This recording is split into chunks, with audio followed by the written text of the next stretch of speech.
The beautiful thing about Phrygian, it's a minor scale because it's got a minor third. Look at the way that it's spelt. It's got this flat third there. It's got a flat sixth and it's got a flat second as well. So I've got a root there. I've got a flat second just there.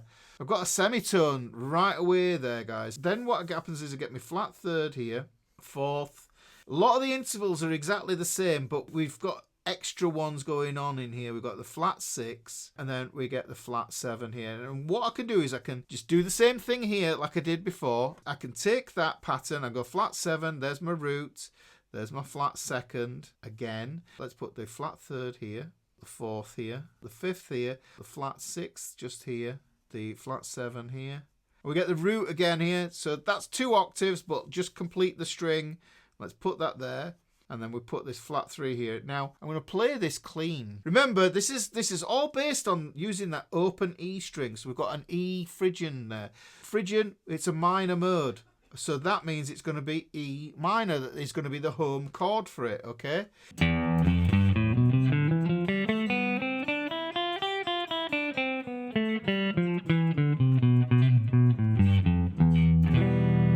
Here, it's a Spanishy sounding minor is Phrygian. That's the way I kind of think of it.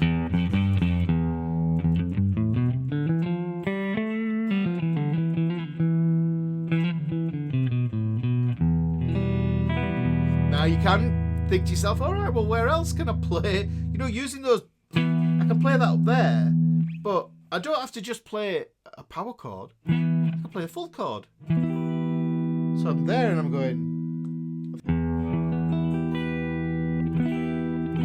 Yeah? So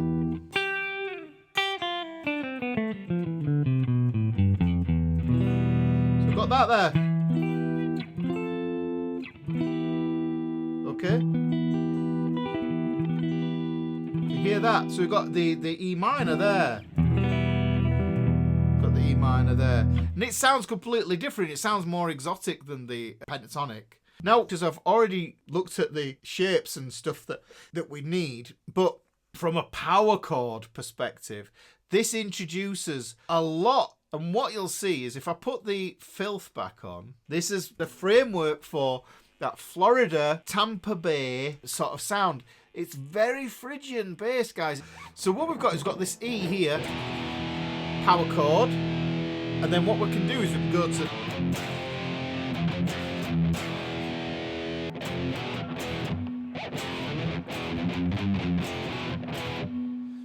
Take a mortal man.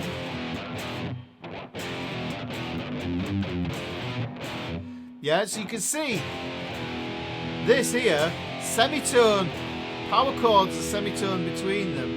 We've got another tension sound. We could still add that flat 5 in there, guys. I'm going to put that in as a B flat. And I'll put it in there as a B flat. So you start to see, and a B flat. You start to see that we're filling up the fretboard with these different notes. And the options for different power chords become really, really wide. But I can also see little chords. I can see this one here. It's like a G shape.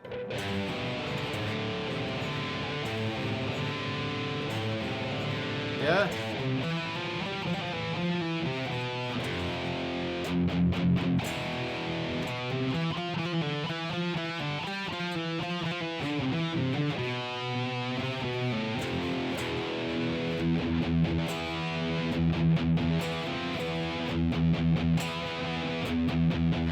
There's the E, up to the F.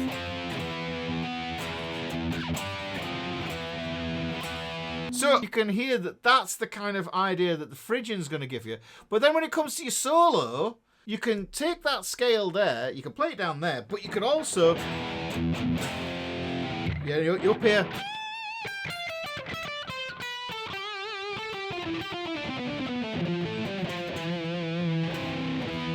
You can play that there, but the cool thing is that because it's a minor scale, you'll still get away with your minor blues.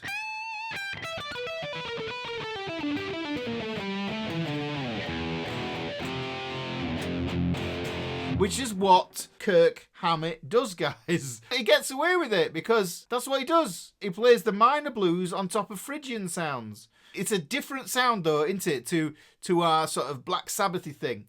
Let me just see if I can get some really obtuse and horrible sounds with this. Let's have a look. I'm thinking to myself, okay, let's look at the shapes that I've got. I can play an E minor.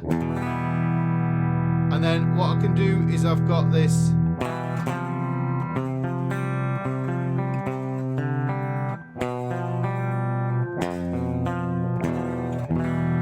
And I can see other shapes.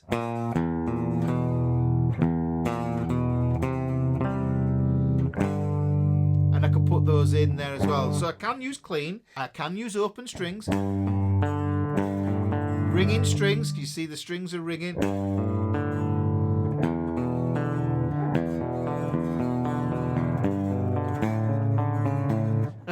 So we've got loads of different.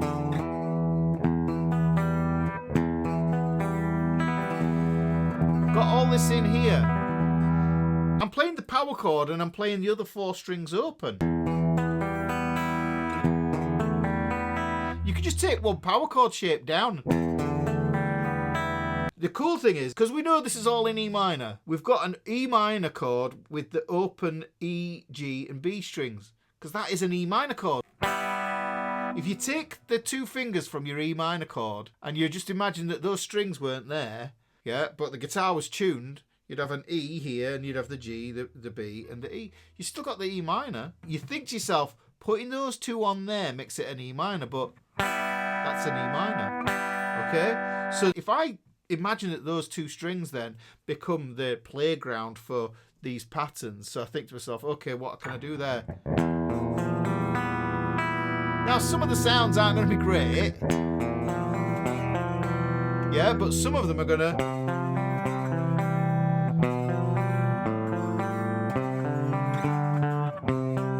But the main one for me is basically look at where your power chords live. Well, on my C, I can see I've got a power chord.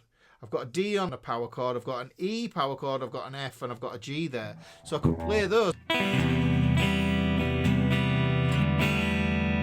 I could start getting a bit Pink Floyd-y even with that.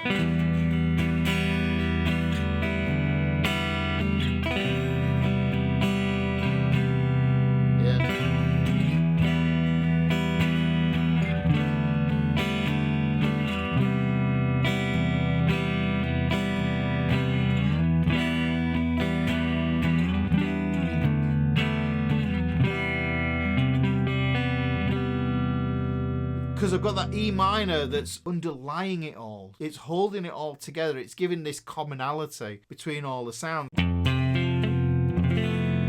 Play your F chord. Let me zoom in on this shape because it's a nice one, is this one. You could play the shape, instead of playing that shape like that, as a bar chord. I'm only holding down the E string there. I'm not barring on the B and the E. And it gives you this exotic sounding F.